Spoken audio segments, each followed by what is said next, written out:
అంబటి రాంబాబు గారు నిన్న మళ్ళీ ఒక సీమరాజా గారి గురించి మాట్లాడడం జరిగింది. సీమరాజా గారు యూట్యూబర్. సో ఆయన వైసీపీ కండువా వేసుకొని ఇప్పుడు మా జగన్ అన్నట్టు ఆయన మాట్లాడతారు. సో అంబటి రాంబాబు గారు సీమరాజా మీరు ఇలా మాట్లాడుతున్నారు, మా మనోభావాలు దెబ్బతినవా?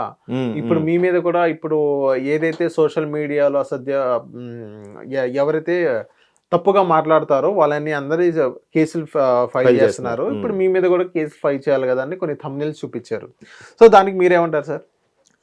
కరెక్టే. అంటే ఇప్పుడు ఆయన అన్నట్టుగా సీమరాజా కానీ లేదంటే ఆయన పేరేంటి జబర్దస్త్ నుంచి కిరా కార్పి కానీ ఇట్లాంటి వాళ్ళ మీద కేసు ఫైల్ చేయొచ్చు. ఎప్పుడు వాళ్ళు మితిమీరి మాట్లాడితే, మితిమీరి భార్యల మీద తల్లుల మీద అసభ్యకరంగా అక్రమ సంబంధాలు అంటకట్టేలాగా నోటుకొచ్చిన పదాలు మాట్లాడితే ఖచ్చితంగా వాటి శిక్షించాల్సిందే. ఎవరైనా సరే, సీమరాజా కాదు, దోమరాజా కాదు, ఎవరైనా.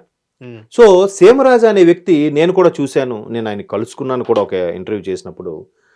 ఆయన ఏంటి ఎంతసేపు ఆ వైసీపీ కండువా వేసుకొని నేను వైసీపీలుగా ఉంటాబ్బా, మాకు ప్రజల సమస్యలతో సంబంధం లేదు, మాకు ఎంతసేపు మేము జగనన్నే మేము పొగుడుతాం, మీకేంటి నొప్పి అని ఇలా మాట్లాడాడే తప్ప వాళ్ళ ఫ్యామిలీల గురించో భార్యల గురించో తల్లుల గురించి మాట్లాడలేదే. ఎక్కడ కూడా మీరు చూడండి కావాలంటే.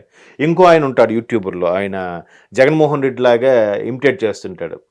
ఇలాగని కొంచెం కామెడీ ట్రీట్లో పెట్టి షార్ట్స్ వచ్చి ఆయన పేరు కూడా పాపం ఆయన మొన్న రీసెంట్గా కలుసుకున్నాను, శరత్ అనుకుంటా, శరత్ ఏదో పేరు. ఆయన కూడా అలా చేశాడు. అయితే సీమరాజా మొదట్లో జగన్మోహన్ రెడ్డి గారి అభిమానేనంట. ఏదో ఒక ఇష్యూ మీద ప్రశ్నించినప్పుడు ఈయనకు కూడా 4 దెబ్బలు పడ్డాయంట, చాలా ఇబ్బంది పెట్టారంట. సో అప్పటి నుంచి కండువా అదే ఉంచుతూనే లేదు మా జగనన్న అంటే ఇలా ఉంటుంది అలా ఉంటుంది అని చెప్పి ఆయన వెటకారంగా మాట్లాడి చేసాడే తప్ప అసభ్యకరమైన పదజాలం ఎక్కడా వాడలేదు. ఇప్పుడు అలా అనుకుంటే సోకాల్డ్ ఛానల్స్లో వికట కవి అని లేదంటే ఒక దాన్ని క్యారికేచర్ అంటారు కదా, కార్టూన్ లాగా పెట్టి వాడబ్బా వాడు ఇలాగా వీడియోలుగా అని చెప్పి లిప్ మూమెంట్ పెట్టి కొంచెం డబ్బింగ్ చెప్పిస్తారు. మరి అలాంటి చాలా చేసాయి కదా ఛానల్స్, అక్కడ వెటకారంగా చేసాయే తప్ప ఎవరు అసభ్యకరంగా చేయలే. అలా అనుకుంటే ఆ ఛానల్స్ అందరిని కూడా అరెస్ట్ చేయాలి, ఛానల్స్ అధినేతలు కూడా అరెస్ట్ చేయాలి. అలా చేయలేదే.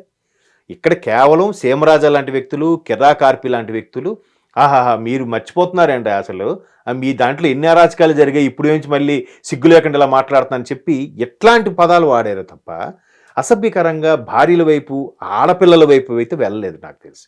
నేనైతే చూడలేదు. ఆ వీడియో చూపించమనండి, చూపించి కేసులు పెట్టించండి. కేసు వాళ్ళు ఫైల్ చేయకపోతే అప్పుడు కదా మళ్ళీ ప్రెస్ మీట్ పెట్టండి. హిట్ టీవీ యాప్ ని డౌన్లోడ్ చేసుకోండి. ఇందులో short news, live news, entertainment movies అన్ని అవైలబుల్ గా ఉన్నాయి. Please download hit TV app. Hit TV app ని ఫ్రీగా డౌన్లోడ్ చేసుకోండి.